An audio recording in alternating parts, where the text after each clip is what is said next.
واش الاشعه كتبقى في الجسم ديالنا ملي كنديروا شي راديو وفين كتمشي؟ هادشي اللي غادي نكتشفوا في هذا الشورت هذا. وغادي نعطيو مثال بشجره التفاح. اول حاجه خصنا نفرقوا ما بين جوج ديال المفاهيم: الاشعه والجرعه، لي رادياسيون ولا دوز. نتخيلوا واحد الانسان جالس تحت واحد الشجره ديال التفاح، والتفاح بقى كيطيح على داك الانسان. داك التفاح هو اللي كيمثل الاشعه. هذيك التفاحه اللي كتضربو يا اما كتضربو وكتوقف، يا اما كتضربو كتكون جايه بسرعه كتضربو كتولي كتجري بسرعه مختلفه، يا اما كتضربو كتبدل الاتجاه ديالها.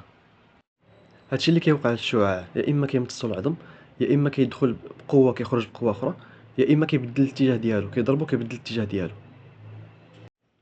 كل تفاحه كتضرب كتخلي واحد الاثر ديالها. الا ضربت تفاحه ماشي هي، الا ضربت 100 تفاحه ماشي هي 200. هنا كنهضروا على الجرعه، يعني الاثر ديال الاشعه. خلاصه القول، الاشعه ما كتجمعش، ما كتتخزنش في الانسان، ولكن الجرعه هي اللي كتجمع، يعني الاثر ديالها، والوحده ديالها ميكروسيفرت. كنشكركم للمتابعه ديال الفيديو كامل. تابعونا للمزيد من المعلومات عن الاجهزه الاشعه الطبيه، وشكرا.